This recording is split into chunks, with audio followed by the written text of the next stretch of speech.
2014년 12월 9일 남천동 붓다사띠 강의를 시작하겠습니다. 오늘은 우리 그 강의장이 정전 관계로 이렇게 우리 어부님이 성함이 어떻게 되세요? 네? 이경미 같은 이씨시. 이경미 씨, 제 부산 엑슬루 타워 36층에서 이렇게 야간 조명을 보면서 하겠습니다. 색다르게. 오늘 이제 6강 강의가 팔정도에 대해서 오늘 공부하는 시간이 되겠습니다.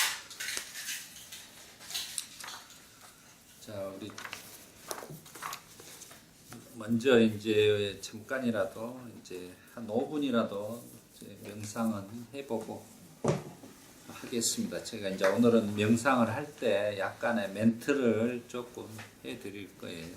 그래서 그 호흡을 이렇게 지켜보시면서 그 멘트 말하는 내용들에서 조금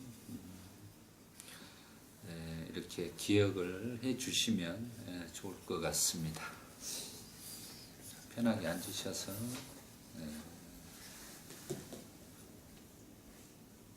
눈을 감으시고요. 이제 먼저 심호흡을 한번 3번 크게 한번 해보겠습니다. 자, 들이쉬고 내쉬고, 자, 들이쉬고 내쉬고, 자, 들이쉬고 내쉬고. 자, 시작하겠습니다.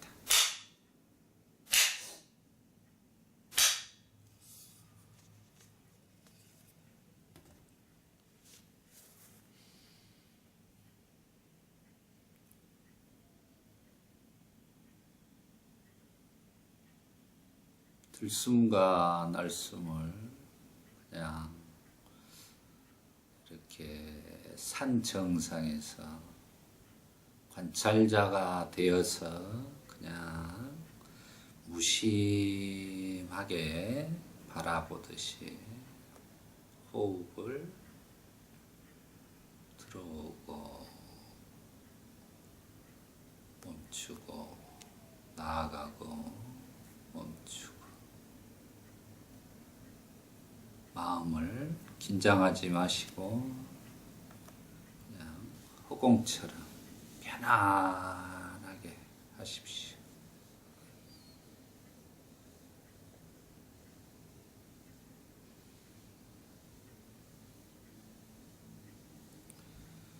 호흡사띠는 우리가 가장 열린 마음으로 호흡을 들어오고 나가고를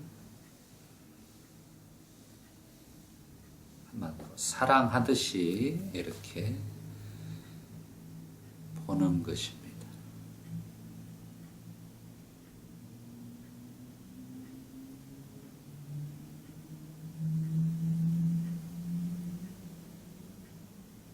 온몸을 편안하게 이완하면서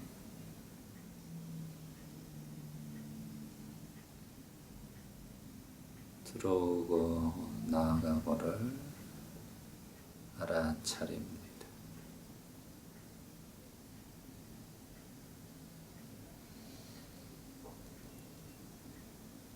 우리는 수천만 급 동안에 업과 죄로 인하여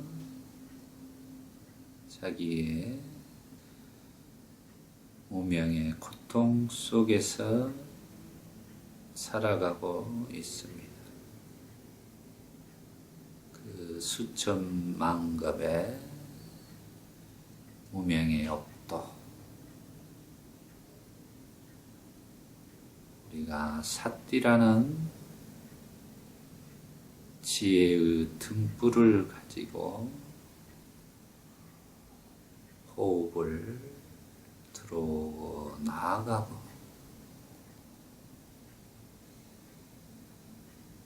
광명으로 빛나게 할 수 있습니다.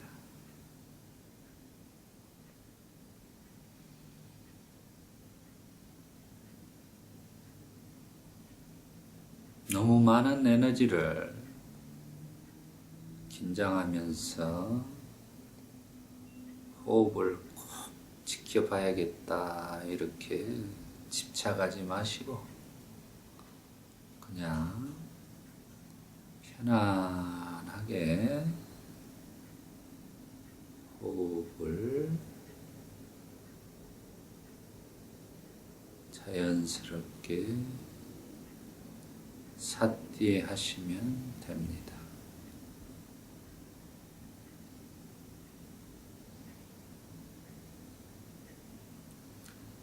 삿띠는 일상생활 속에서 일어나는 모든 일들에 대해서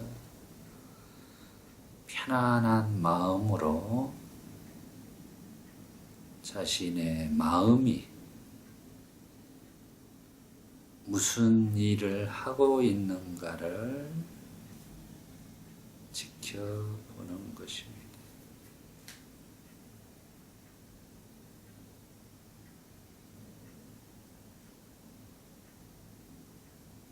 우리는 단지 모든 일들에 대해서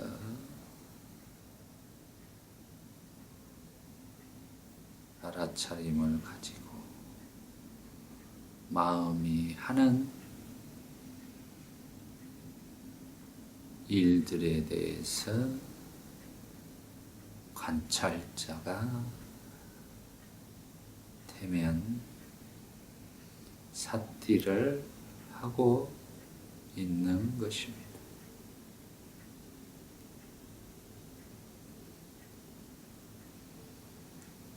삿띠가 있을 때는 우리가 하는 모든 일들이 선을 행할 수 있게 됩니다.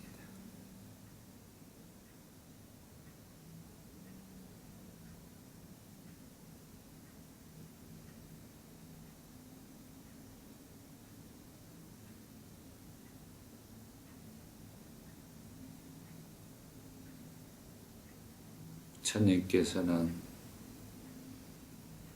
모든 사람들에게 그리고 제자들에게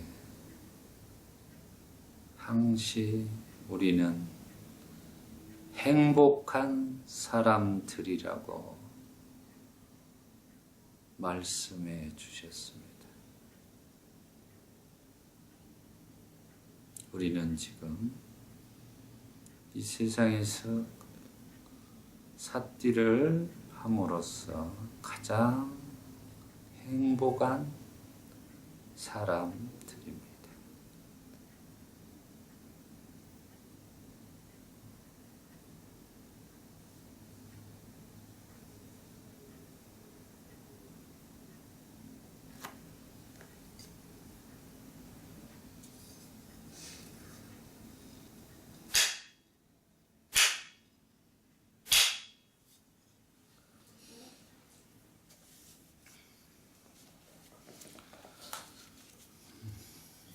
저번 시간에 이제 제가 동영상을 봤더니 이제 잘못 실수했던 부분이 있어요.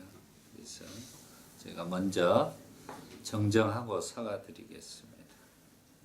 그래서 사념처가 유일한 길이라고 제가 에카 같다라고 이렇게 표현을 했는데 그게 실은 잘못됐어요. 에카 같다는 원래 뜻이 심일경성이라고 이렇게 선정 상태에서 어떤 대상을 통해서 굉장히 고도의 집중력에 있는 상태를 말하는데 제가 이제 같다라는 그 뜻을 이제 에카 같다라는 내용을 워낙 좋아하다 보니까 제가 에카야나하고 그때 사띠를 못해서 이렇게 설명을 그때 했습니다. 그래서 제가 먼저 참회합니다. 잘못했으면 이렇게 참회를 해야 됩니다. 분명하게 우리는 그게 가장 좋은 거예요. 그럴 때 뭐가 없냐면 이제 우리 불교 수행에서 자만심이라도 아만심이 없는 거예요. 그걸 그냥 이렇게 잘못된 부분에 대해서 그냥 이렇게 대충 이렇게 넘어가려고 하면은 그건 분명히 안 됩니다. 그래서 불교에서는 포살과 자자가 있습니다. 이제 포살은 이제 우리 우보사타라고 해서 이제 그런 내용들이 있습니다. 제가 이제 요즘에 한자 이렇게 대승경전을 이렇게 사경하면서 보니까 신수 스님의 이제 뭐 일념상응이라는 이런 데 보면은 이제 그때 그런 내용들에서도 이제 뭐 우보사타에 대한 뭐 그런 내용들도 나와 있고 그래요. 그러니까 예전부터 이 포살, 자자 이런 것들이 참회는 굉장히 중요합니다. 그래서 우리가 108배를 하고 참회의 절을 하고 그러는 이유들이 바로 그런 자기의 아만심과 자만심을 내려놓기 위해서 하는 행위들이라고 생각을 하시면 되겠습니다. 업을 소멸한다는 것은 결국은 그런 것들에 겸허하게 겸손하게 자기 자신을 이렇게 낮출 수가 있는 것입니다. 그래서 먼저 제가 틀린 에카가타를 에카야나로 수정하겠습니다. 그래서 보시면 에카가타는 제가 정정한 부분에서 심일경성 이렇게 되어 있습니다. 심일경성은 한마디로 한 끝에 이렇게 고도에 집중하는 그런 상태를 이야기를 하겠습니다. 그리고 에카야나는 이제 일승도라고 합니다. 일승도라는 것은 뭐 아시다시피 우리 사념처 수행법이 유일한 하나의 길이다라는 내용이 되겠습니다. 그래서 이런 부분에 대해서 분명한 이해가 있어야겠습니다. 두 번째로 이제 불교에는 삼공덕이라고 합니다. 이제 따라해 보시죠. 문사수. 문사수. 이제 문을 사수하다 이렇게 외우시면 돼요. 문사수.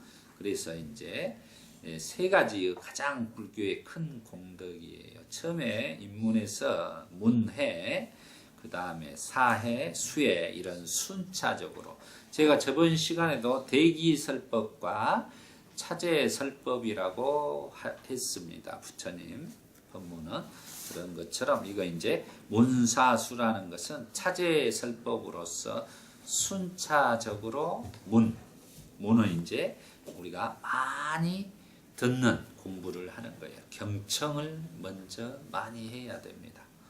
그래서 경청 공부가 그래서 우리가 절에 큰 절에 가면은 이제 공양강 같은 데나 선방에 뭐 삼함이라고 써져 있어요. 삼함. 그 삼함이라는 그것을 보면은 세 가지를 이야기를 합니다. 눈을 가리고 3년, 귀를 막고 3년, 입을 막고 3년을 그러니까 토탈 9년을 그렇게 수행을 해야 된다라는 내용입니다. 그것은 이제 뭐죠? 바로 우리 원숭이 뭐 이제 그런 그 형상들 보이죠? 불교에서 이제 그 이야기고 또 며느리가 시집을 갔을 때 그런 말들이 나왔죠. 3년씩에 그게 이제 불교에서 나온 내용의 이야기, 삼함이라는 내용이 되겠습니다. 그런 것처럼 우리가 경청을 하는 것, 모든 것을 이렇게 듣는 것, 이게 굉장히 중요한 수행의 방법입니다. 많이 들어서, 그래서 이제 우리 경전에 나는 이렇게 들었다. 모든 경전들은 첫 머리가 여시아문, 나는 이렇게 들었다. 이렇게 내용이 나오고 있습니다. 그것이 바로 그때 부처님 당시에는 전부 다 이렇게 적거나 이런 게 아니라 책이 있던 것도 아니지만 전부 들어서 알고, 그래서 우리 부처님이 계속 제자들의 반복해서 설명을 계속합니다. 깨우칠 때까지 계속해서 반복해서 설명을 해주고 설법을 해서 깨우치게 합니다.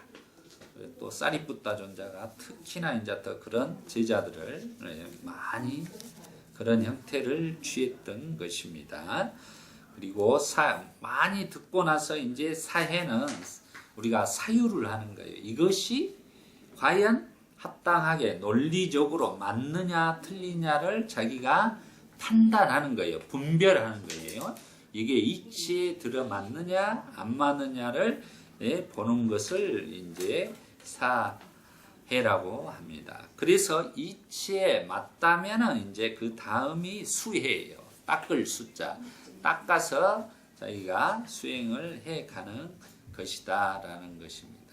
그래서 이렇게 순서적으로, 그러니까 공부하는 처음에 입문이나 입장에서는 많이 듣고 그 다음에 그거의 맹목적으로 믿어서는 안 된다는 이야기입니다. 이치에 맞느냐 안 맞느냐를 생각하고 나서 맞다면 그때부터 믿고 믿음을 가지고 이제 시작을 하는 거예요. 그래서 이제 그 상태에 닦을 때 이제 5근을 하는 거예요. 그 5근이 우리가 5근 오력, 저번 시간에 제가 말했습니다만은 믿음, 정진, 사띠, 사마디, 빠냐, 이렇게 신정진, 염정해, 이렇게 5가지 수행을 해 나가야 되는 것입니다. 그렇게 해 나가게 되면 이제 그 수행에 첫 번째 믿음과 정진과 염정해 가는 과정이 바로 이제 오늘 공부 주제인 중도를 공부하게 되는 것입니다. 그래서 세 번째 우리가 주제로 이제 중도를 맞지마 빠띠빠다 그럽니다. 따라 해보시죠. 맞지마 빠띠빠다. 자, 우리가 한자로도 알고 원어로도 알고 이제 빨리어로도 우리가 알 수 있는 것입니다. 그래서 맞지마 빠띠빠다.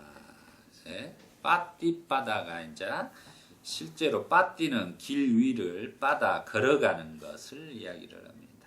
실제로 길을 걸어가는 거예요. 중도라는 것은. 그러면 이 중도라는 주제에 대해서 그러면 부처님은 이 중도를 설명을 하신 것이 불교의 최초의 법문입니다. 그리고 또 마지막 구시나라에서 돌아가실 때 마지막 제자에게 법문하신 말씀도 또한 중도에 대한 법문이고, 살아생전에 제자들을 깨우치기 위해서 가르쳐 주신 법문이 또한 중도의 법문. 그래서 불교는 무엇입니까? 했을 때는 팔정도이다라고 정의를 내리는 것입니다. 그래서 8가지 실천행을 해가는 것입니다. 한마디로 8가지의 바른 길을 우리가 그 길 위를 빠띠빠다 걸어가는 거예요. 그 말은 실천을 해야 된다는 것입니다. 불교는 팔정도를 그냥 실천하면은 그냥 쉬운 거예요. 우리가. 그래서 그 팔정도의 처음으로 깨달음을 얻으시고 5 수행자를 찾아가서 5 수행자가 예, 한마디로 녹야원에 있었던 거예요. 사슴동산에. 그걸 녹야원이라고 한자로는 쓰고 있습니다. 그래서 사슴동산이라는 의미가 굉장히 불교에서는 큰 의미를 차지합니다. 사슴을 보면 정말로 그 어떤 눈망울도 그러고 순수하게 보이죠. 이런 그래서 다섯 수행자에게 처음으로 나는 모든 그런 속박에서 벗어난 삶을 깨달음을 얻게 되었다. 그것이 중도이다라고 말하고 그 중도는 그러면 무엇인가에 대해서 말을 해줬어요. 그 중도가 바로 팔정도이다라고 이제 바로 일러주게 된 것입니다. 우리가 사회생활을 하면서 정치인들이나 모든 사람들이 서로가 의견이 안 맞아 있을 때 중도적인 삶을 견지하면서 살아가겠습니다. 이렇게 표현을 하는데 그때 중도하고 여기서 말한 중도하고는 전혀 다릅니다. 그 중용이라는 유교에서 나온 그 의미하고 틀려요. 중간에만 가만히 있는다 이런 의미하고 이건 절대 아니에요. 중도는 착각하시면 안 됩니다. 중도적인 삶이라는 것은 팔정도를 실천하는 삶을 중도적인 삶이라 그러지 중간에 그냥 중용의 도리를 해서 이쪽 저쪽 눈치 보면서 조용히 이걸 말하는 게 아니에요. 불교는. 잘못 알고 그 중도적인 뭐 이런 말들을 했었는데 그건 아닙니다. 이 중도라는 것은 한마디로 이 극단적 우리가 감각적 쾌락과 고행의 사이에서 이 두 개를 가래라는 침모가 이렇게 묶어놓고 있는 거예요. 저를 보시죠. 감각적 쾌락과 자기 학대라는 두 가지 이 상태를 저희가 이렇게 가래라는 중간에 가래가 이렇게 꽉 잡고 있는 거라 이 말이에요. 그 가래를 침모라 그래. 침모는 이제 이불을 꿰매는 여자를 말해요. 이렇게 꿰매듯이 바느질로 꿰매듯이 두 가지를 꿰매고 있는 거예요. 가래라는 침모가. 그래서 이 가래라는 침모를 과감하게 없애는 거예요. 그 말은 가래를 소멸하는 것이다 라는 거죠. 그게 이제 바로 사성제에서 두 번째 고집멸소에서 집성제에서 가래를 소멸해야 된다고 말하는 것처럼 똑같습니다. 그래서 이 가래라는 놈이 우리를 감각적 쾌락의 욕망과 이 자기 학대에 몰두하는 원인 제공자라는 거예요. 그래서 그 원인을 가래라는 원인을 해결하기 위해서 우리가 중도의 삶을 살아가는 것이다라는 것입니다. 그 말은 결국은 중도는 그 가래를 소멸시키는 상태를 이야기를 한다. 그 방법론으로서 8가지의 팔정도를 가르쳐 줬다는 것입니다. 그래서 중도에 대한 이제 경전에 뭐 여기 나와 있습니다. 그 침모에 대한 부분도 제가 요약해서 지금 설명을 하고 있는 것입니다. 그러면 아까 마지막 제자에게 120세의 수바다에게 팔정도를 설하시고 처음도 팔정도 전법의 문을 여시고 45년간 정념을 설하시고 이 정념이란 말이 이제 결국은 사념처 수행의 이야기를 합니다. 정념은 팔정도의 7번째가 되겠습니다. 그리고 마지막 열반시에도 팔정도를 설하시었다라고 되었습니다. 그래서 팔정도를 아리요와 당기고 맞고 이렇게 발음하고 있습니다. 그래서 그 팔정도에 대해서 이제 한번 우리가 알아차림하는 시간을 가져보겠습니다. 이 팔정도가 중요한 것은 제가 아까 칠판에 써놨는데 이제 오늘은 이제 상황이 그런 다음 기회에 이제 또 그 부분은 정리해서 또 설명드리기로 하고 이제 첫머리 팔정도는 이제 정견 이것부터 시작을 합니다. 그래서 정견을 따라해 보시죠. 삼마디티. 삼마디티. 삼마란 말은 이제 올바른, 바른 그런 바를 정자예요. 그리고 디티는 이제 견해라는 뜻이고, 이게 우리가 정견을 가지고 삽시다. 바른 견해로 우리가 삽시다 그러잖아요. 세속세에서도. 그 세속에서 생각하는 정견하고 부처님이 가르쳐주는 정견을 분명하게 이해를 하셔야 된다. 그래서 우리가 이것도 이제 정견도 두 가지의 경우가 있어요. 예. 제가자들이 갖는 정견과 또 출가자들이 갖는 정견입니다.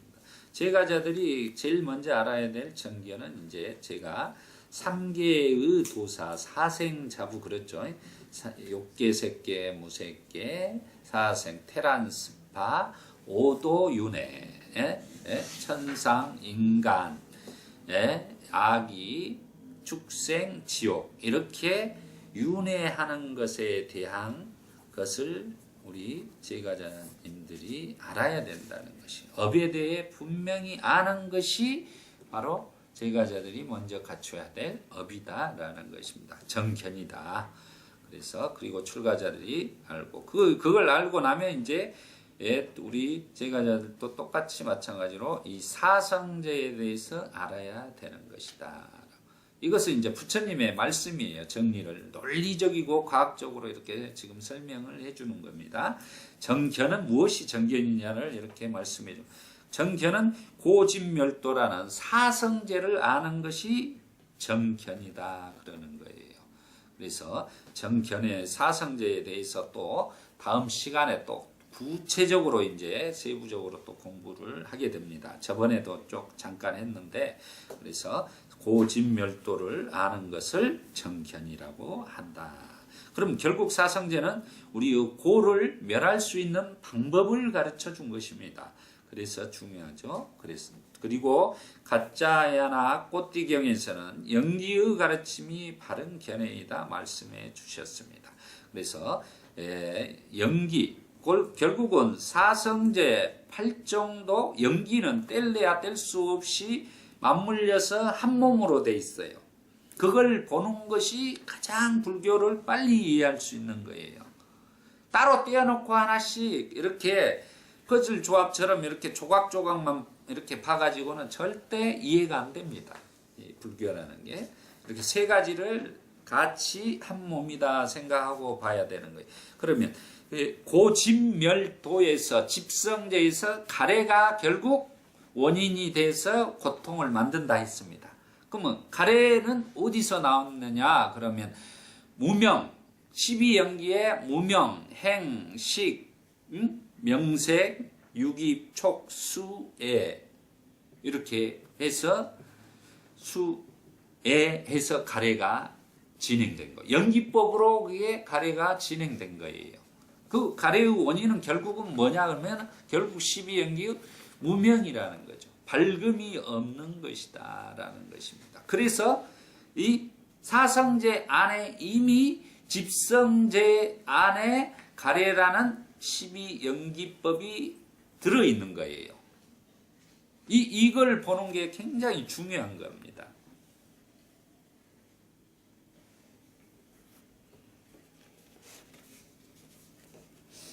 지금 제가 하는 말씀이 불교의 핵심 중에 핵심인 것을 제가 가장 쉽게 이해할 수 있도록 지금 찝어주는 거예요. 이것은 우리가 불교 시험 공부, 고시 공부를 한다고 하면 지금 뭐냐면 쪽집게 과외하는 거랑 똑같다니까요.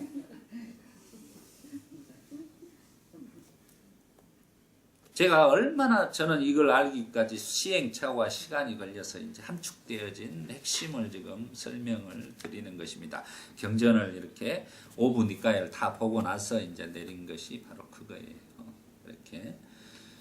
그러니까 따로 떼어서 뭔가를 사고를 항시 열어두고 받아들여야지 이것이다 이렇게 생각해서는 안 된다는 것입니다. 제가 말씀드린 것처럼 아까 명상을 할 때도 자기의 마음을 이렇게 확장시키는 거예요. 우리는 수행이라는 것은 모든 걸 다 이렇게 받아들일 수 있는 마음이 되는 것입니다. 자, 그래서 이제 제가 정견은 이렇게 제가자는 3개 윤회하는 것에 대해서 업에 대해서 알고 또 고집멸도라는 사성제를 알고 또 집성제의 가래가 바로 무명행식 이렇게 진행되어가는 바로 연기법이라는 것을 우리가 알게 되었습니다. 두 번째 이제 정사유에 대해서 보겠습니다. 정경과 정사유는 우리의 개정해 우리가 신구의 삼업이라고 그래요. 삼업, 신구의 삼업. 그 신구의 삼업을 우리가 닦는 방법이 개정해라는 수행법을 통해서 닦는 것입니다. 그때 개정해 중에서 지금 정경과 정사유는 해원에 해당됩니다. 해원, 지혜의 무덕이다 이 말입니다. 그래서 먼저 지금 팔정도의 첫 머리에 정견, 그 다음에 정사유, 지혜의 해원이 무덕이가 먼저 나온 거예요. 그래서 우리가 먼저 공부할 때 정견을 갖고 하느냐, 사견을 갖고 하느냐가 중요하다는 거예요. 사견을 가지고는 제가 예전 강의 때 그랬어요. 그 자해산을 올라가고 그때 우따까 라마부타 왈라라 깔라마가 올라간 비비상천까지 갔으나 결국 깨달음을 부처님이 못 얻었다 했어요. 그러니까 그게 사견이 된 거예요. 절대 그걸 가지고는 정견이었기 때문에 그래서 부처님이 그 자아산을 버리고 어느 산을 올랐다겠죠? 무아의 산을 따로 올랐습니다. 그래서 그걸 무아의 산을 선택해서 올라가는 행위를 바로 정견이라고 그래요. 그 정견을 가졌을 때 그 무창령의 정상에 올라가서 이렇게 불지천을 이 불국토를 바라볼 수 있는 것입니다. 그런 것처럼 이렇게 우리가 정견을 먼저 이렇게 해원을 지혜의 먼저 견해를 잘 세우는 것이 중요하다는 거죠. 우리가 맹목적인 믿음을 가지고 이렇게 살아가 버리면 거기에 함몰되어 가지고 완전히 생활 자체를 종교에 완전히 맹신이 돼 가지고 가정은 팽개트고 오로지 종교에만 구원을 해준다는 그거 미명하에 그렇게 다 바친단 말입니다. 불교의 구원은 없어요. 누가 구원자냐? 본인 스스로가 구원을 해내는 거예요. 그건 자기가 스스로 그런 능력을 가지고 있다는 겁니다. 인간은. 이게 위대한 선언이에요. 인간 스스로 본인 스스로가 구원을 할 수 있는 능력자이다라는 거예요. 그래서 천상천하의 유아독정이라는 말을 본인 스스로에게 쓰는 거예요. 그것은 그런 능력을 가지고 있기 때문에 그렇습니다. 그래서 두 번째 보면 이제 정사유 이렇게 우리가 사유는 따라해 보시죠. 삼마쌍가뽀. 삼마쌍가뽀. 삼마쌍가뽀로는 이제 세 가지 정사유는 세 가지를 이야기를 했습니다. 그러니까 이런 것들은 우리가 그냥 한마디로 암기를 해야 되는 거예요. 교리적인 것은 욕망을 여인 사유, 두 번째 분노를 여인 사유, 세 번째 폭력을 여인 사유. 이걸 정사유라 그래요. 우리가 감각적 욕망을 여인 사유라는 것은 이제 욕망이라는 게 우리가 욕심이라든가 가래라든가 이런 것 모든 것들을 포함하는 거예요. 그리고 분노. 그걸 갖기 위해서 어떤 것 탐하기 위해서 자기가 거머쥐려고 하는데 자기 뜻대로 안 됨으로써 분노로서 폭발을 하는 거죠. 그걸 말하는 거죠. 그리고 분노를 폭발하다 안 되면 뭐가 되죠? 폭력을 수반을 해서 자기는 이 세상이 뭡니까? 결국은 자기 뜻대로 갖지 않고 전쟁이 일어나는 것은 자기 것을 자기가 더 많이 차지하려고 하는 이런 잘못된 사유로 인해서 이 세상이 서로 죽이고 죽는 그런 아수라장이라고 합니다. 그걸 아수라는 바로 전쟁의 신이에요. 아수라라는 것이 우리가 아수라 백작 그런 어렸을 때 이야기 들었죠. 불교에서 나온 말인데 우리 초기 불교 입장에서는 아수라는 이제 안 나오고 있습니다만은 이제 대승 불교에서는 아수라가 이제 그런 의미로 사용되고 있다. 그런 걸 보는. 그럼 이 세 가지를 해결할 수 있는 방법은 사무량심, 자비희사라는 네 가지로 해결을 하는 것입니다. 네, 자비희사는 뭐 우리가 자는 한마디로 우리가 사랑 자자예요. 사랑을 하는 거예요. 모든 사람을 사랑하는 거. 그리고 비는 이제 연민이에요. 연민. 사람들을 불쌍한 사람들을 보고 이렇게 연민하는 것을 이야기를 합니다. 이건 기쁨이에요. 기쁨. 자기가 삶에서 그 기뻐하는 마음.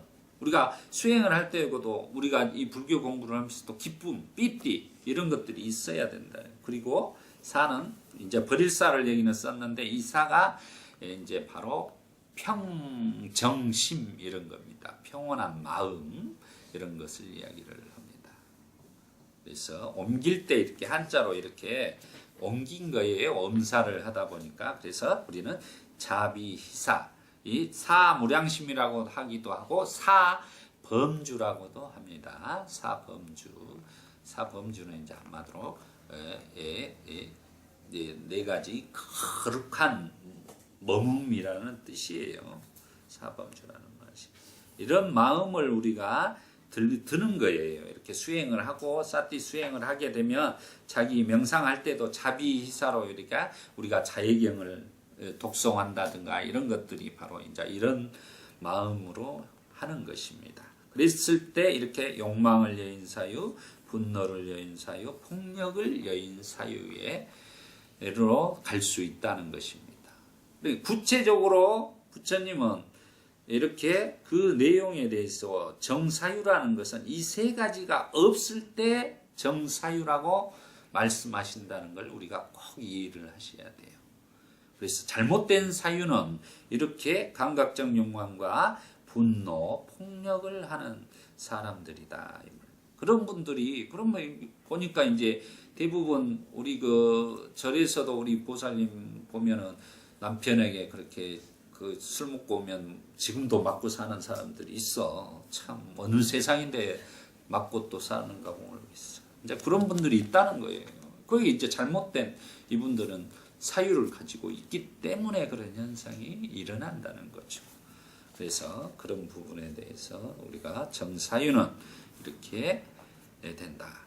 이것은 결국은 우리 불교 정신에서 자기가 아까 말한 정견을 가지고 고통을 멸하기 위해서 우리가 정사유를 통해서 해원으로서 이렇게 폭력을, 그래서 불교는 폭력이 없는 거예요. 원래 이 세상을 하면서도. 그래서 아석화 대왕이 그 불교의 그 한마디로 전륜성왕이 되고자 했던 것입니다.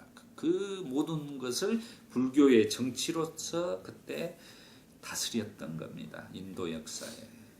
또 그리고 양무제, 우리 중국의 양무제 있죠. 양무제도 자기가 그런 전륜성왕이 되려고 했던 분이에요. 역사에 그런 분들이 굉장히 많습니다. 폭력을 수반하지 않고 자비희사라는 이런 정사유를 통해서 정치를 하고자 했던 분들이 많았다. 그 다음에 이제 정어가 되겠습니다. 정어는 이제 우리가 불교에서 특히 천수경에서 보면 이제 그런 나옵니다. 살생중재 금일참회, 투도중재 금일참회, 사음중재 금일참회, 그 다음이 뭐죠? 천수경은 못 하시구나. 처음에가 이제 망어 중재 금일참회, 기어 중재 금일참회, 양설 중재 금일참회, 악부 중재 금일참회, 이렇게 네 가지가 바로 정어에 대한 부분이 되겠습니다. 그래서 망어 중재 금일 참회 그거이 이제 나오죠. 망어에 써놨습니다. 제가 한자로 그거이 망어는 이 거짓말을 이야기를 하고 있습니다. 기어는 잡담 이렇게 이해하시면 되고 양설은 우리가 뱀이 혀가 두 개 듯이 이제 이간질하는 거예요. 쪽저쪽으로 이간질하는 거. 그리고 악구는 그 사람을 비난하는 것입니다. 그래서 이렇게 네 가지가 바로 우리 바른 말에 해당된다. 이걸 따라해 보시죠. 삼마와자. 삼마와자. 삼마와자 이렇게 정어 이렇게 거짓말하지 말고 잡담하지 말고 이간질 비난하지 말아라. 이제 기어라는 이 잡담이라는 게 굉장히 중요해요. 우리가 쓸데없는 말들을 시간을 보내지 말아라는 말입니다. 특히 이제 우리 여성분들이 이제 전화 잡으면 뭐 1시간씩 이제 모든 스토리가 다 나옵니다. 이게 사전 설명이 너무 많아. 여자분들을 보면은 우리는 하도 상담을 하기 때문에 그 들어주는 것도 이거 핵심만 그냥 이야기하면 되는데 이거 하는데 한 20분 30분 걸려서 그 다음에 이야기를 본론을 이야기를 하니까 지쳐버리는 거예요. 그럼 차 몇 잔을 따라주고 무엇을 하고 해서 이제 그 이야기가 나와서 이렇게 그게 이제 한마디로 자기 쌓였던 한마디로 쓰레기 더미를 스님한테 딱 안겨주고 가는 거예요. 그거하고 똑같아요. 그 생각 안 해봤죠? 진짜요. 그것은. 저는 다행히 이제 쓰레기통을 항시 잘 비우기 때문에 항시 비운 쓰레기통으로 맞이하기 때문에 상관은 없습니다만은 스님들이 그래서 잘 안 만나주고 피해 다니는 거예요. 큰절 가면은 스님들이 이렇게 없죠. 그래서 그런 거예요. 만나면 그 이야기. 제가 서남사에 있을 때 이렇게 상담을 하면 각티슈를 앞에 딱 놔둬요. 항시 지금도 이제 놔뒀는데 보면 1시간을 딱 이야기를 해요. 그러면 나는 한마디도 안 없습니다. 1시간 동안. 3번 각티슈 제가 뽑아줘요. 3번 딱 울어요. 3번. 3번 딱 우셔. 1시간에. 그럼 마지막에 이제 1시간 듣고 이렇게 이렇게 하십시오. 이렇게 하시면 됩니다. 하면 돼요. 그게 최고 상담이에요. 그분 우리 마음이 그렇습니다. 다 절집에 찾아와서 스님을 만나서 이야기할 때는 고통에 대한 부분이에요. 남편의 문제, 자식의 문제, 불륜 관계 문제 시작으로부터 이 세상에 일어날 모든 일들은 제가 다 들어요. 그러다 보니까 많은 것을 이해하고 알게 되는 겁니다. 그래서 이렇게 우리가 말이라는 게 이렇게 중요하다. 그래서 잡담, 특히 저는 여기 부분에 잡담, 쓸데없는 말 이런 걸 좀 줄여가야 된다. 이게 말하는 법을 좀 연습을 하셔야 된다는 거예요. 삿띠를 하게 되면 말하는 법이 좋아지게 돼 있어요. 내가 지금 무슨 말을 하고 있는가 하다가도 스님 생각을 하고 삿띠 스님 그때 지금 여기서 내가 서로 너무 길지 않는가 얼른 생각을 하란 말입니다. 그래서 상대방에게 최대한 소통할 수 있는 그런 말들을 해야 됩니다. 자기 일방적인 말은 말이 아니에요. 그건 폭력이야. 나는 폭력이라고 하고. 폭력.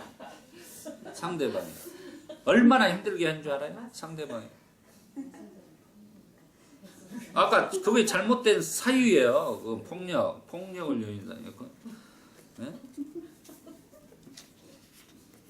제일 강조하는 부분이 이겁니다. 제가 경험한 바로는 우리 여자 법부님들이 이런 걸 말을 잘해야 된다. 이게 중요합니다. 그 다음에 이제 아까 이제 천수경에 정업 부분 하겠는데 삼마까만또 이제 이건 정업은 바로 우리가 바른 생활을 이야기를 하고 있습니다.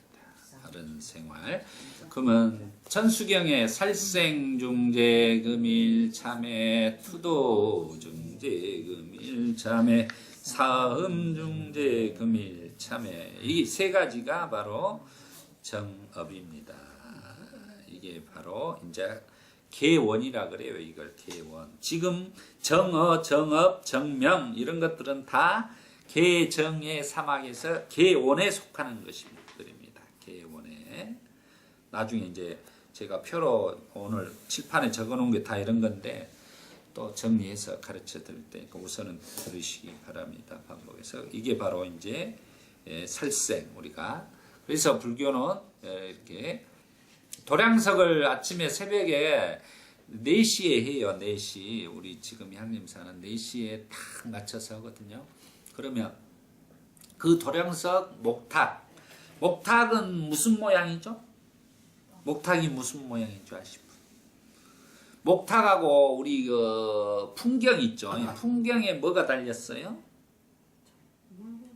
물고기죠. 예. 목탁도 물고기예요. 형상을 따서. 그러면 왜 물고기를 형상으로 만들었을까? 그거 부분은 아시는 분? 물고기. 예? 예, 맞습니다. 깨어있는. 물고기는 항시 눈을 뜨고 있어요. 바닷속에서. 그래서 깨어있다 이 말이에요. 깨어있다. 중요합니다. 그래서 사물이라는 게 불교의 사물들은 그냥 생긴 것이 없어요. 다 그 깊은 뜻을 가지고 있는 것입니다. 그래서 목탁이나 풍경에 고기로 만든 이유가 바로 깨어있는 사띠가 있는 삶을 살아라 이 말이에요. 그 말은 사띠를 해라 그 말입니다. 그래서 그 도량석을 치면서 신호를 하고 리듬도 맞추고 그래요. 목탁은 여러 가지 용도로 씁니다. 공양 시간에 공양 먹으라고 이렇게 밥 먹으라고 치기도 하고 그런 것처럼 이렇게 치게 되면 4시에 치게 되면 그 돌아다니는 미물들이 깨어나게 하는 거예요. 이제 스님들이 일어나서 활동을 하니까 너희들이 이제 피해라 이 말 신호를 주는 거예요. 배려하는 거예요. 한마디로.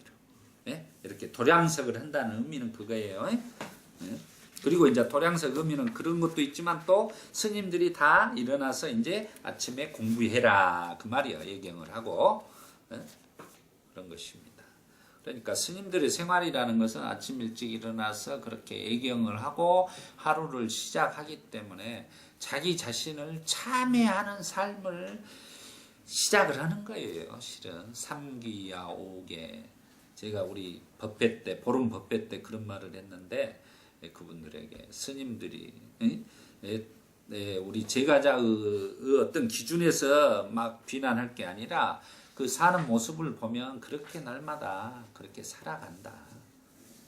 그런 거예요. 저 같은 경우도 보면은 절에서 이렇게 하루 종일을 이렇게 절에서 살아가잖아요. 그러면 오로지 무엇을 생각하고 살아요? 부처님 법과 부처님 가르침과 부처님 법을 전하는 상황 속에 온종일 살아가는 거예요. 그러니까 이제 거기에서 자기를 정화를 시키는 거죠. 이제 차이는 제가자하고 차이는 이제 그거예요. 생활 자체가 그 한마디로 그 수행 생활이 직업처럼 종일 그렇게 생활을 하는 것이기 때문에 이제 그 업장을 녹여낸다 이런 것입니다. 자, 그런 차이를 분명하게 인지를 하셔야 된다. 그래서 그런 것만 봐도 우리가 그런 면에서 생각한다면 또한 그런 것들을 한 번은 생각해서 스님들을 이렇게 바라봐야 될 것이라고 생각합니다. 다음에 이제 우리가 투도예요. 도둑질을 하지 마라. 뭐 이제 이런 것이 뭐 도둑질하면 이제 우리는 감옥 가죠. 사음은 이제 여러 가지 면이 있습니다. 사음은 이제 뭐 우리 경전상에는 이제 아직 미성년자라든가 이렇게 이제 자기 그 어떤 이 상황에 대해서 이렇게 불건전한 이제 그 나라마다 틀려요. 이제 그 나라마다의 기준은 틀린 거야. 뭐 저기 뭐 이슬람권에 가서 이렇게 이야기를 하면은 미친 소리 들어요. 이제 한번 일부 다처제에서는 이제 이런 말을 하면 안 맞는 거죠. 이제 그 나라마다의 상황에 따라 또 그리고 살생 부분도 그래요. 저기 고기만 먹고 살아야 될 기후 조건에 있는 데는 살생을 안 할 수가 없어요. 왜 그러냐면 이 생명을 유지해야 되니까. 그 나라마다 법이라는 것은 그렇습니다. 이제 거기의 환경 기준에서 어떻게 생각을 할 것이냐예요. 그러면 자기가 이제 그 기준이 안 맞으면 환경을 바꿔야 되는데, 이제 한국을 오든가 이제 이래야 되는데, 어쩔 수 없이 거기서 살 수밖에 없는 상황에서는 이제 그렇게 할 수밖에 없다는 거. 그런 것을 이해를 폭넓게 하고 바라봐야지. 무조건 이것이, 그걸 계기금치견이라는 거 나중에 이제 나와요. 예, 그런 어떤 계율에 대한 집착, 이런 거 무조건 그것만이 옳다. 뭐 이런 식으로 생각하면 고정관념이 된다는 것을 아시기 바랍니다. 그래서 이렇게 정업, 바른 생활이라는 것은 이제 이렇게 살생하지 않고 도둑질하지 않고 건전하게 살아가는 걸 말한다. 그 다음에 이제 정명 그랬습니다. 정명은 이제 바로 바른 직업이에요. 바른 직업. 삼마아지요 해보시죠. 삼마아지요. 정당한 직업을 가지고 생활하는 것입니다.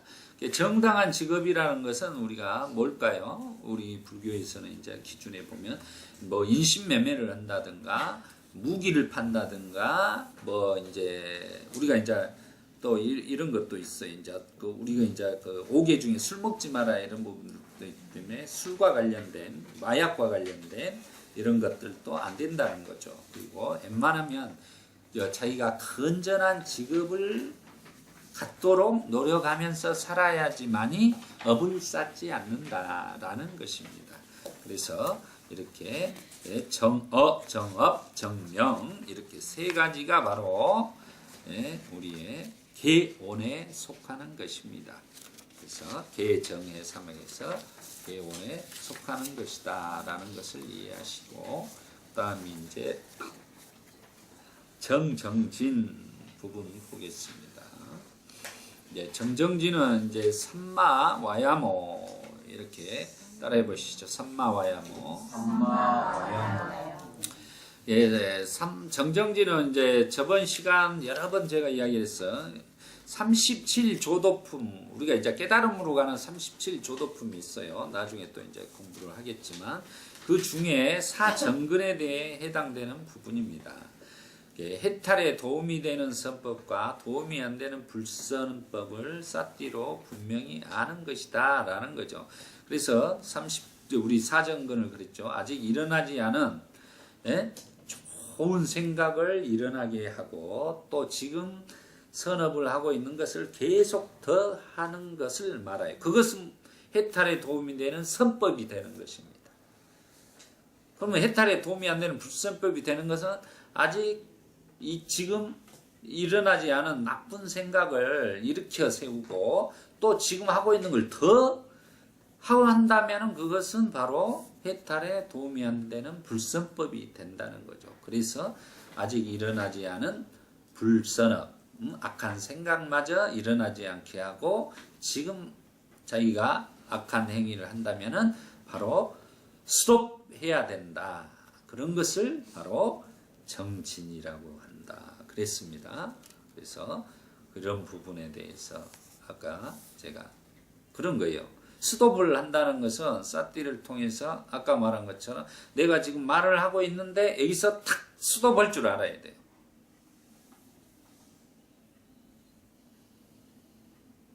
이게 중요한 거예요. 스톱을 잘하는 게 중요해요. 예? 여기 그건 삿띠가 있다는 소리예요. 스톱할 줄 안다는 건 삿띠의 힘이 있는 거예요. 삿띠가 없으면 계속 해. 그냥 어디로 가지를 몰라. 자기가 지금 이 이야기가 핵심은 이미 모연해지고 듣는 사람도 이제 무엇인지 이게 도대체 그냥 할 수 없이 듣고 있는 거야. 그렇게 할 수 없이 듣고 있으면 안 된다는 거예요. 실은 스톱을 해야 돼. 스톱. 서로 간에 스톱을 해줘야 된다. 그래서 그분을 위해서도 본인을 위해서도 스톱을 해줘야 된다. 그러면은 상황이 틀려지는 거예요. 그래야지만이 경각심을 갖게 되고 그분이 멈추게 되는 것입니다. 그래야 스트레스를 안 받는 거예요. 상대방이. 그 부분에 대해서 이제 우리가 이렇게 정진에 대해서 분명한 이해가 필요하다 그래서 우리가 정진하는 삶을 정진하세 정진하세 이런 뭐 우리 있어요 불교의 노래. 그때 정진이 이제 이걸 말하는 거예요. 그 다음에 이제 7번째 정념입니다. 정념은 이제 이 불교 내용 중에 가장 중요한 부분이 되겠습니다. 부처님의 삶은 평생 동안 정념하시고 살아가신 거예요. 깨닫고 나서 돌아가시는 순간까지 삼마사띠를 하고 가셨다는 것을 이해하셔야 돼요. 그래서 금강경에 그러죠. 네, 이렇게 어느 때 어느 곳에 계셔가지고 가사와 바로를 수호하시고 7집 7가식을 수호하고 나무 밑에서 공양을 드시고 와서 승원으로 돌아와서 발과 바로를 쓰시고 가사와 바로를 놔두시고 딱 좌정해서 오후에 좌산에 들었다. 이 내용이 다 나오죠. 그 내용이 왜 나오냐면 그게 바로 삼마사띠 때문에 나오는 거예요. 그걸 강조하기 위해서. 부처님이 일거수일투족이 바로 삼마사띠를 하고 사셨다. 그 말을 그대로 옮겨놓은 거예요. 빠트림없이. 돌아가실 때도 선정에 초선, 2선, 3선, 4선에 올라가서 쭉 올라가서 다시 내려와서 역으로 놀아서 4선에서 열반하신 모습을 그대로 또 제자들이 표현을 하고 있다는 거예요. 모든 것이. 경전은 그렇게. 그게 삼마사띠에 대한 모든 것에 대해서 이야기를 해놓은 것이라는 것을 아셔야 돼요. 그러니까 인간이 가야 할 길이 사띠가 있는 삶을 사느냐 사띠가 없는 삶을 사느냐에 따라 선한 삶이냐 악한 삶이냐는 갈려버리는 거예요. 업을 쌓느냐 업을 쌓지 않느냐 갈리는 것이고 부처로 사느냐 마구니로 사느냐 악마로 사느냐는 그 사띠가 있느냐 없느냐에 확연하게 갈려져 버린다는 겁니다. 하루 중에 자기가 얼마나 사띠를 가지고 사느냐에 따라 자기가 부처로 사는 삶이고 아니면 마구니로 삶은 삶이다라고 생각을 하셔야 된다는 겁니다. 그 기준은 그거예요. 간단해. 그래서 이 삼마사띠를 바로 사념처의 황리 부처님께서는 사념처라고 말씀을 해줬어요. 삼마사띠를 사념처라고 분명하게 말씀을 해줬어. 그래서 사념처가 바로 신수신법을 사띠를 지속하는 우리가 몸에 대한 알아차림, 느낌에 대한 알아차림, 마음에 대한 알아차림, 법에 대한 알아차림 사띠를 지속하는 것이다. 그래서 저번 시간에 우리가 사념처에 대해서 공부를 하셨죠. 이제 그런 겁니다. 그래서 신수신법 4가지를 항상 일상생활에서 사띠를 하고 살아가는 것. 그리고 그 사띠를 지속시키는 것입니다. 그 사띠를 지속시키는데 아까 제가 명상을 할 때 멘트를 했죠. 편안하게 하세요. 긴장하지 말고 항시 편안한 마음으로 내가 사띠를 해야 돼. 내가 사띠해야지. 이렇게 해서도 안 돼요. 그냥 사띠라는 것을 이해하고 내가 지금 번뇌망상에 있을 때도 내가 번뇌망상에 있었구나 라고 알아차릴 때가 사띠가 되는 거예요. 그냥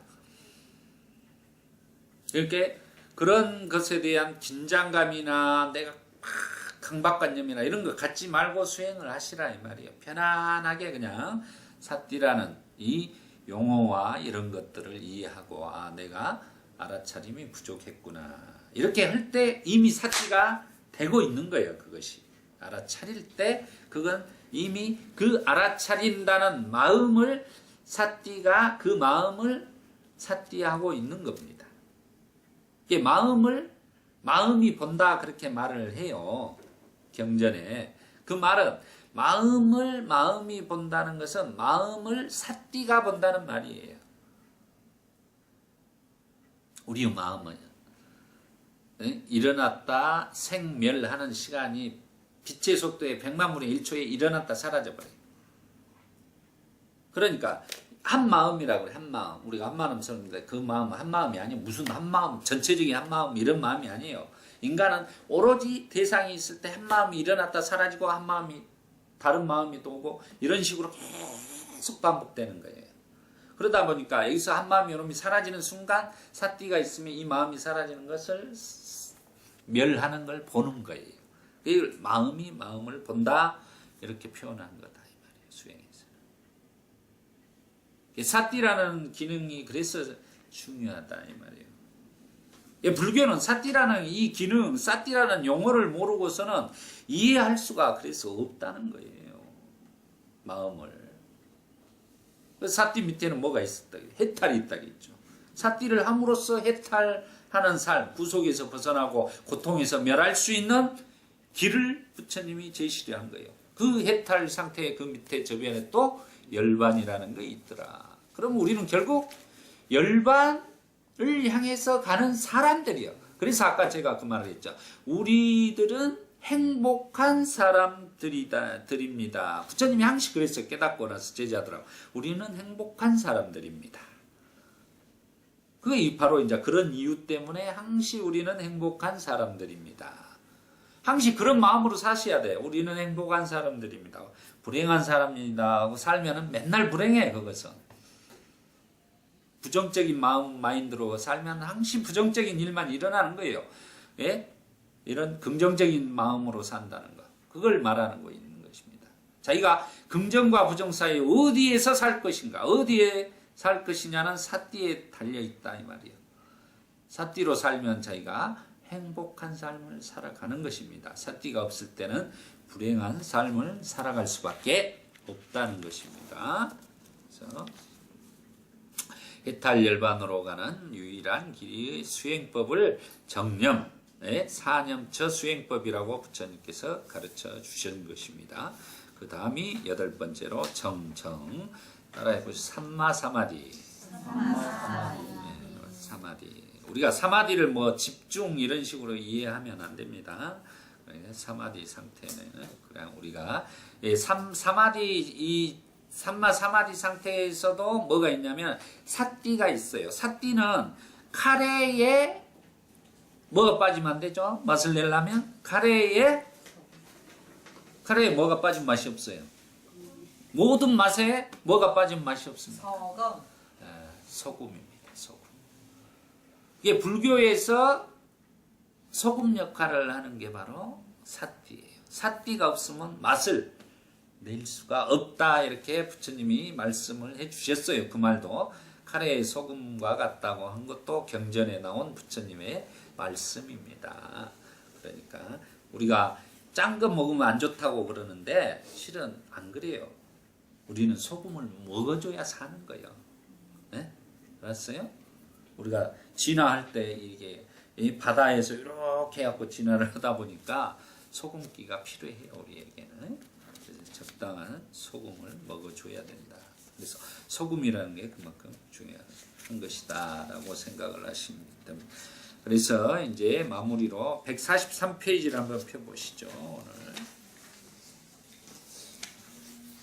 제가 정리해 놓은 이제 내용이 있습니다. 이제 소냐라는 수행자가 너무 수행정을 긴장하고 너무 이렇게 자기를 압박하면서 수행을 하니까 성과가 없어요. 그러니까 부처님이 이제 불러가지고 소냐야 이리 와라 해가지고 비유를 한 거예요. 비유를 하면서 너가 가야금 줄을 타는데 너무 풀어놓으면은 소리가 드르릉 하겠잖아요. 예? 그러지만 너무 이렇게 쪼여버리면 탱탱 하겠잖아요. 이제 그런 데에서 적당히 이렇게 했을 때 가야금의 소리가 난다라는 것입니다. 그 비유를 통해서 그렇게 수행을 해가지고 소냐가 이제 깨달음을 얻게 된 것이다. 그걸 이제 고락중도라고 그래요. 중도의 사상이 뭐 대승에 와서는 여러 가지로 이제 표현되고 있습니다만은 여기서는 비파의 비유, 우리 말하면 이제 검은고 이런 비유가 되겠습니다. 소냐의 수행이 잘못된 것을 아시고 비파의 비유로 고락중도를 설명하시는 붓다. 세존의 비파의 비유, 중도의 법문을 듣고 오근 즉 믿음, 정진, 사띠, 사마디, 빠냐. 그러니까 우리가 이렇게 이제 애울 때 오근을 이제 우리는 믿음 정진 염정해 한자로는 그러지만 신 정진 염정해 그러지만 믿음 정진 사띠 사마디 빤냐 이렇게 원어로 이제 애워 놓으시면 좋습니다. 그래서 이 5가지를 조화롭게 닦아 거루가님이 되는 소녀의 경입니다. 소녀 존자가 거루가님이 돼서 다시 세존을 찾아가 수행의 결과와 체험담 그리고 어떻게 수행을 해야 하는지를 분명하게 말해주는 경입니다. 소녀 존자가 중도를 통해서 거루가님이 되었는데 이 경의 마무리에 소녀는 가래의 부순과 미혹의 여임을 정신적으로 인지하고 6가지 감역 영역의 발생을 보면 올바른 마음이 해탈한다고 합니다. 우리가 한마디로 아까 문사수 그랬는데 6가지를 이제 우리가 아까 경청하는 거고 여기서 문사수라는 것은 제가 말한 것은 윤문을 단속하는 거예요. 윤문을 단속을 하는 거예요. 안입이 설신의 6가지를 우리는 쌌띠로 항시 단속을 해줘야 된다는 것입니다. 그래서 6가지 감각력의 단속과 수호를 예를 들어 한 덩어리의 바위산이 폭풍 위에 흔들리지 않듯 이와 같이 형상과 소리와 맛과 냄새와 감촉 그리고 의식은 사랑스럽거나 혐오적인 것으로 마음이 확립되고 마음이 해탈된 소멸에 대하여 관찰하는 그러한 님들을 동요시키지 못한다고 합니다. 6가지 이 감역을 우리가 잘 부동의 마음, 기둥이 탁 박혀 있는 것처럼 동요되지 않는 마음으로 자기가 단속하고 수호를 해야 된다 이 말이에요. 그 심지, 그 나무 심 중심에는 무엇가 있느냐? 기둥의 중심에는 삼마사띠가 있다는 거예요. 삼마사띠가 있어야지만이 그걸 할 수 있다는 내용입니다. 이 내용은. 정념이 있어야지만이 그걸 지켜낼 수 있다. 이런 내용이 되겠습니다. 괴로움이란 고통과 쾌락을 실제로 깨매어 잡고 있는 바느질하는 여인처럼 가래가 원인이 되어 집착하여 우리를 미혹하게 하고 괴로움을 만들어내게 되는 것입니다. 그래서 우리는 올바른 중도를 닦기 위해서 6가지 감역을 단속하고 수하는 수행을 통해서 6가지 감역이 바위산처럼 어떠한 가래의 바람에 유혹되지 않아야 한다는 것이 중요하다고 할 것입니다. 우리 불자님들과 법부님들은 세종께서 초전법륜경을 굴리실 때 5 수행자에게 처음으로 했던 고통과 쾌락을 중도로서 깨달았고 그리고 중도는 바로 8정도를 닦는 수행입니다. 8정도는 사띠빠타나 사마디를 실천하여 사마타와 이빠사나를 통해 빠냐로서 사성제의 진리를 통하여 번뇌를 소멸하고 이무띠는 이제 해탈이에요.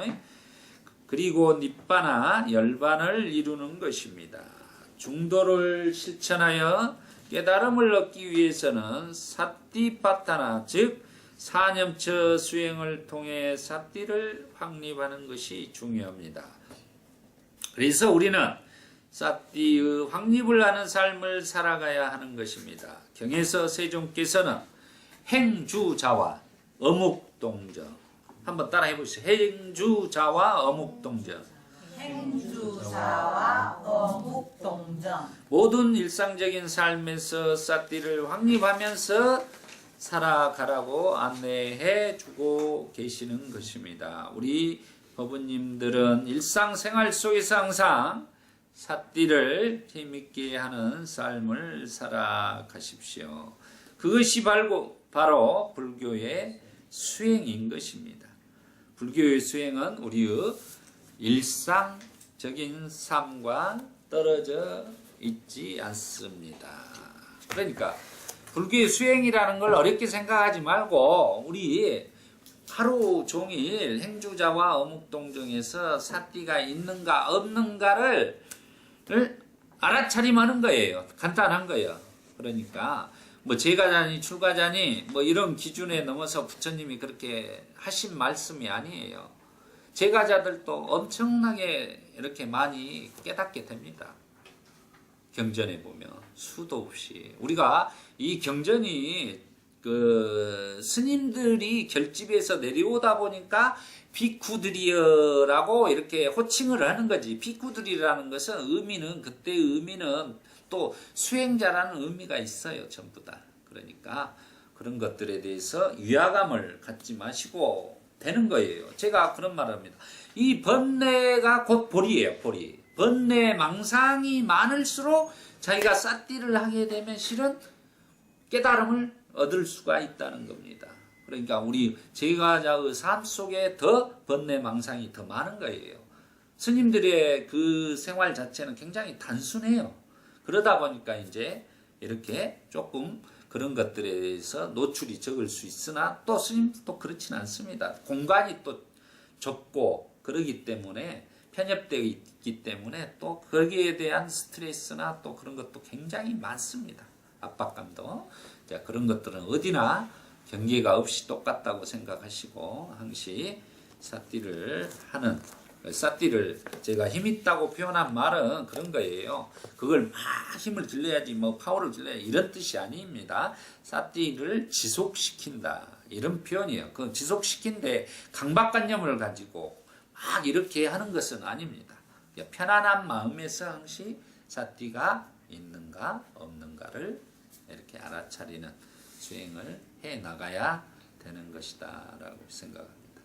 오늘은 여기까지 하겠습니다. 자, 이제 우리가 바로 마음 나누기를 해보겠습니다. 근데 여기 예쁜 보살님께서 떡을 사오셨어요. 아, 그랬어요? 그래서 먹어야 예.